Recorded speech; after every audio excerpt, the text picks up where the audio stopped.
Well, hello everybody. It's time for another episode of the Machine of Death. Yeah, because it's Thanksgiving when this is being recorded. And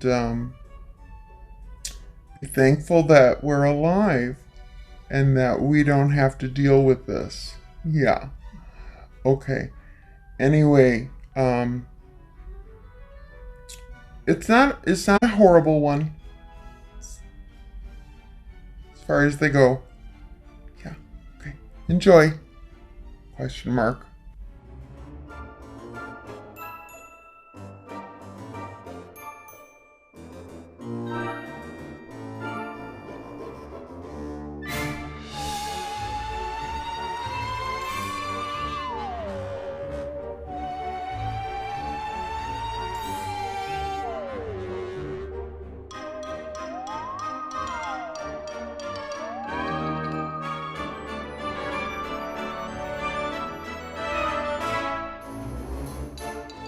Not waving, but drowning.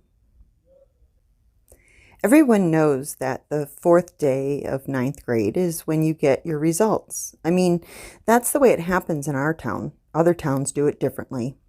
Amy, who moved here from Atlanta, said that in the big cities, they do it when you're born, since they have to take blood from babies anyhow to test for HIV, and that disease means you can't drink Diet Coke.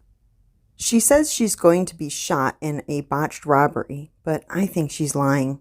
She also said her aunt is on Days of Our Lives, and I don't believe that either. But here in our town, all the parents got together and decided that they just couldn't take knowing before we were at least in high school. Tim K says it's because when you're in ninth grade, your parents find you so annoying that they can actually bear to think about you dying.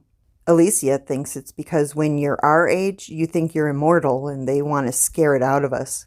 That might have been true for our parents or our grandparents, but I don't know anyone our age who hasn't always known that they're really going to die. The way it works is pretty easy. The first day of ninth grade, in homeroom, the school nurse comes in and takes blood samples. She gives a 10-minute speech about the machine and how it works. Short answer, nobody knows, but it's never been wrong. She tells us that she's going to die in a fire. She doesn't even shiver when she tells us that. I guess when you've known for years and get up and talk about it every year, it becomes routine. And I guess as a nurse, she knows that more people die from smoke inhalation in a fire than from actually being all burned up. It's weird to see other people's blood. Darren and Mike, the two biggest boys in homeroom, can't even watch. I watch the needle go in, careful not to look away. I might want to be a doctor someday. It's hard to decide what you want to do with your life until you know how it's going to end. All the blood, each sample in a little barcoded tube, goes into one of those freaky biohazard mailers, and the nurse seals it in front of us. She has a whole cart of packages. Our homeroom was last. Then we wait. Of course, it's all anyone can talk about. Helen wants to go glamorously, like in a terrorist attack. Do you know how much money your family gets if you die in a terrorist attack? Naturally, we all hoot at this. There haven't been hardly any terrorist attacks at all since the machine. There are still some every once in a while, in really poor places like India and Russia, where people can't afford the test, but it's hard to scare people about terrorism if they know they're going to die because they stuck a fork in a toaster. Kel wants to die of old age, but that sounds awful and boring to me. And everyone knows that it's impossible to get a job in a rock band if you have a test that says old age. All the record labels are looking for the next Kurt Cobain. Death, even when you know it's coming, still bumps up downloads and sales. You know that singer Bryson? She got drug overdose, and you can't even click on a tabloid page without a picture of her looking wasted. Her music sucks, but everyone can't wait to see how she flames out. My brother thinks it's all a big put-on. He thinks she's totally straight edge, and drug overdose means that some overworked nurse is going to give her the wrong dose 80 years from now when she's in a nursing home. Mylena wants mad cow disease. She says if she gets that, it means she'll never die because she's a vegetarian and always has been. Her parents are vegetarians and everything. It's hard to know what to wish for. Old age could be dying in bed with all your family around you, just like in a movie, with your daughter holding your hand in a room full of flowers, or it could be horrible Alzheimer's and being tied to a bed so you don't wander off with no one there at all, but you don't care because you can't remember anyone anyway. Car accident could be instant, or it could be paralysis or amputation and infected bed sores that give you that staph they don't have antibiotics for anymore. Heart failure could be a dramatic heart attack, the fall down clutching your chest kind, or it could just be you get old, your heart stops. As I said, it's hard to know. My mom and dad have the same one, cancer. They met at a death party in college where you get paired up with someone who is going to die the same way. They were the only two cancers at the party. By the time the machine came around, most cancer was curable, which sucks for them because they know they're going to have one of the bad kinds of cancer, like ovarian or pancreatic or brain, the really painful kinds. At least now when you get those kinds of cancer, the doctors know you're going to die from it, and they give you lots of painkillers. It used to be that it was hard to get painkillers, my mom told me. When her grandma died of breast cancer, she was in lots of pain, but the doctors wouldn't give her drugs in case she got addicted. That's because no one knew she was going to die of the cancer. They thought maybe the cancer would go away, and then they'd have an old lady addicted to morphine to deal with. That doesn't happen anymore.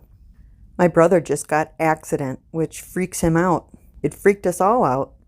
Usually the machine is pretty specific. Car accident, household accident, whatever kind of accident. Just plain accident is pretty rare. For a while he went through what everyone goes through, the whole avoidy thing.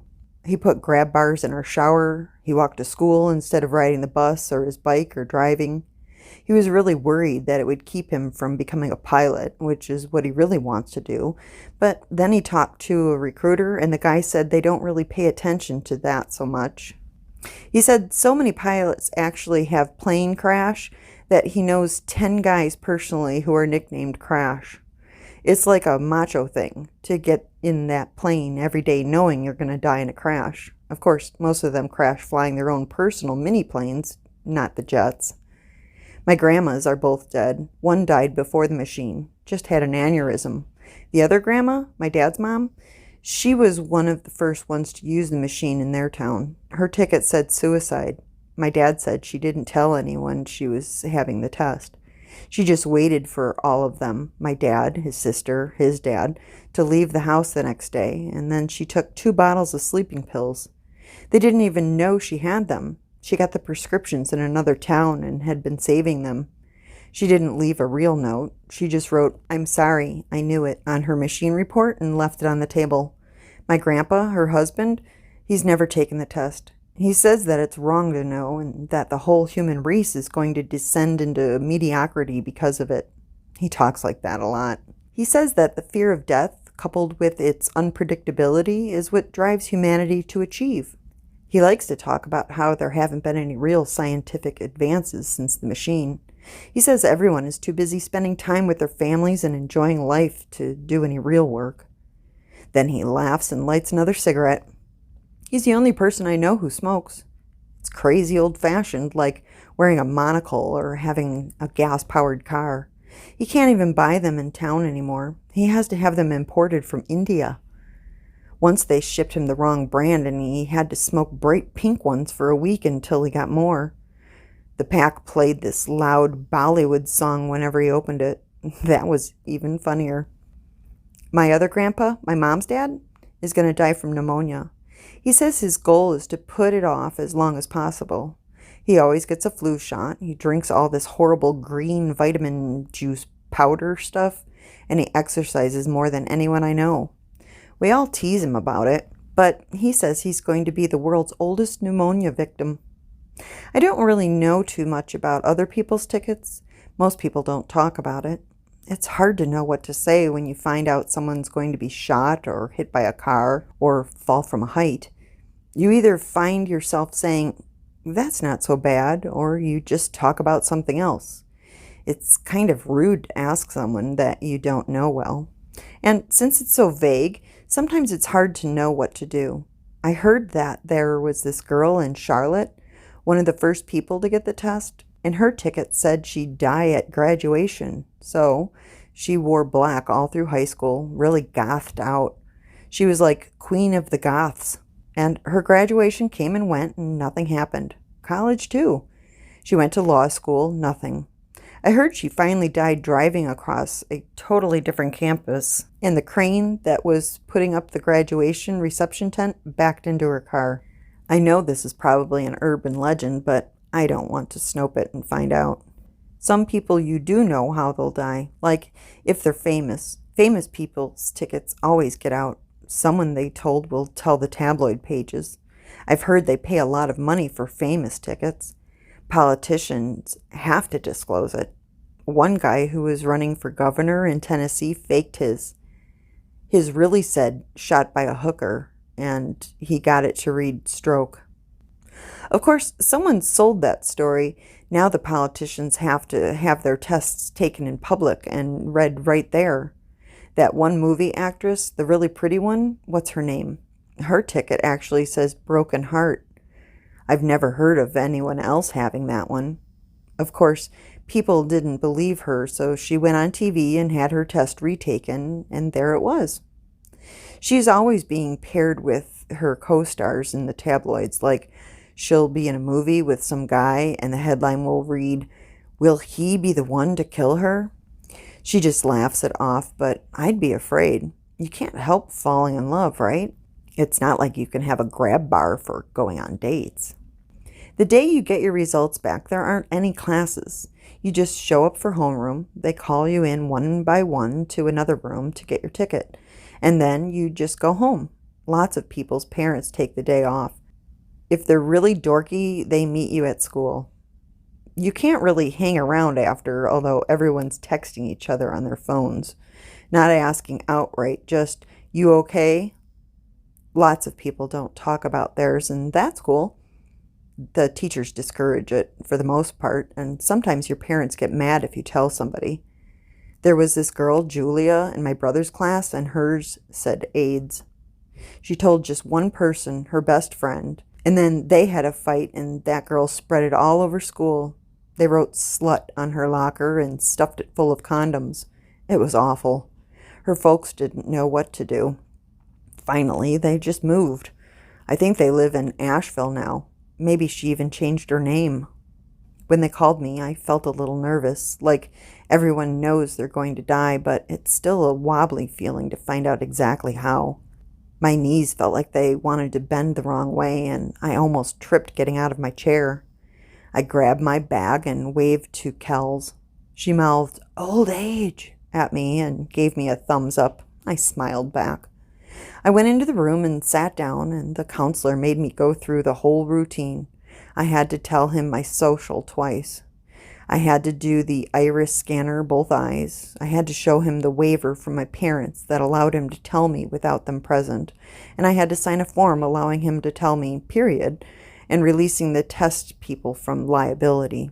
Then I had to do the breathalyzer. A couple of years ago, kids would show up wasted or high for their tests, so now you can't get the results unless you're sober. Finally, he brought out my ticket. It wasn't in an envelope or anything. It was just the top one in his folder. The folder was black, which I thought was kind of weird. Like, why make the folder black? He was dressed in just regular colors, tan pants and a blue shirt, no tie or anything, so the black folder just seemed kind of pretentious. "You have a slightly unusual result," he said. That wasn't good. Unusual meant stuff like mauled by a bear or electric mixer accident or choked on a pickle. Stupid stuff, not dramatic or cool. "Let me see." I really didn't want to wait. He pushed the ticket over to me. In block letters it said, "Not waving, but drowning." The man said, "It's a line from a poem." He held his pen like he didn't know what it was for. "But it still means I'm drowning, right? It's not so bad. We'd like you to have the test retaken. It's unusual to get something like this, something so elusive." I looked at him. He hadn't done a good job shaving that morning. It looked like he used a real razor and not a depilatory laser. Maybe his ticket said he'd be killed by a laser. I don't know. I like this one. What if it changed to something worse? That doesn't really happen. They don't change. Sometimes they get more specific. We think yours would get more specific. I think I'm good with vague, thanks. Vague and poetic is okay with me. Are you sure? You could retake now. I noticed that he had a test kit, too, next to his chair. Nah, I'm okay. I put my ticket in my bag, careful not to fold it. Some people framed theirs and kept it somewhere safe, especially if it was a cool one like saving a child. Mine was totally frameable. If you change your mind, here's a number to call. He beamed a number to my phone from his pen. And we'd like your permission to keep a tracer on you so that our department will be alerted when you die. Wow, I was important enough to have a tracer? That was also cool. I couldn't decide if I'd tell anyone about the ticket, but I could definitely tell people I had a tracer. Sure, okay. He pushed another form to me. We have to let you think about this one for 24 hours, and your parents have to sign it too. I have to disclose to you that tracer information is subpoenaable, which means that if you are accused of a crime, the data from the tracer can be used by the prosecution and the defense. It cannot be requested for civil matters in this state, but it can in New York, California, New Mexico, and Mississippi.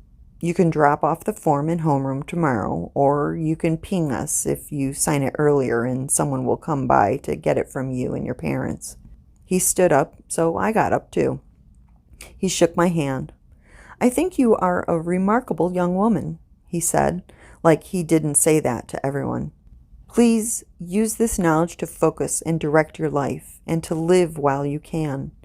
Then he recited the machine motto, Dum vivimus vivimus. Although nobody really knows Latin anymore, everyone knows that bit. It means, while we live, let us live. On my way home, Kel texted me, old age, OMG, yay, was her whole text. So I just sent back a smiley and an I'm okay and another smiley. Mine really wasn't something you could text. I was glad for her, though. I bet she was going to be the great-grandma in the room full of flowers kind of old age dying. My folks were home, and I think they had been crying. It's hard to think of people you love dying, like they thought if they didn't know I'd live forever or something. My dad gave me a big hug and kind of sniffled before I even showed him the ticket, which was weird. I didn't really know what to say about the ticket, so I just pulled it out and showed it to them. The guy said it was from a poem. My folks looked a little shocked, but then my mom just Googled up the poem on the living room screen. We just stood there and read it and clicked through to read about the poet. It was by somebody named Stevie Smith, who I first thought was a guy, but who turned out to be a woman. The poem was kind of famous, but pretty old, older than my parents. Stevie died of a brain tumor, which was as close as you could get back then to knowing for sure how you were going to die. Not a lot of people survive brain tumors. I kind of liked that she died that way. Not that she died, of course, but that she probably knew. My grandpa, for all he talks about how he hates the machine, came in while we were clicking around. My dad hates that he just walks in, but my grandpa always forgets to use the bell or even to set his phone to ping us when he's close. And of course the house is set to let him in. My dad didn't notice him until he was right there, close, and then he said, "Jesus, Pops," in a kind of shaky voice. Grandpa didn't even ask. He just looked at my ticket. "Ho, ho," he said. He's the only person outside of the vids who ever says ho ho in that old-timey way instead of in the ho ho ho Santa way. Now that's a poetic death. I could almost warm up to a machine that spits that out. Anyway, that's when my mom and dad and grandpa started arguing about whether it was good or awful, and my dad started in again telling my grandpa he should get tested. So I kind of sneaked away and went up to my room. I didn't know myself, but I kind of liked the not knowing. The fact that it was a line of a poem, cool. The fact that I could get a tracer, cool. Drowning, not so bad. I heard it was peaceful, and I really hate swimming anyway. It messes up my hair. So that was good to have an excuse not to swim. I pulled up the poem again and made it the background on my screen. I think I'll leave it there for a little while. Story by Erin McKean. Okay, I'm documenting it.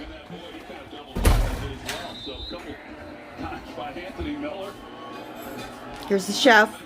Yep, and there's the other chef. All right, you Was definitely going to explain to us what you made here? Yep, cranberry, orange, bean, meat casserole, kind of, not casserole, but meat and bean dish. Turkey biscuits, I got another thing of biscuits in. Yams, stuffing, mashed potatoes, squash, and 2 pies. Don't forget the gravy. That's the most important part. And the gravy and 2 pies. So, What kind of pies? pumpkin and custard. Mustard? Custard. Oh, custard. All right, let me take a photo of it too. Let me see here. And then I think we should pray. Then you can have maybe Quinn or I'll make the first plate for you, right? What'd I tell you? That wasn't so bad. Alright, well, back to family time.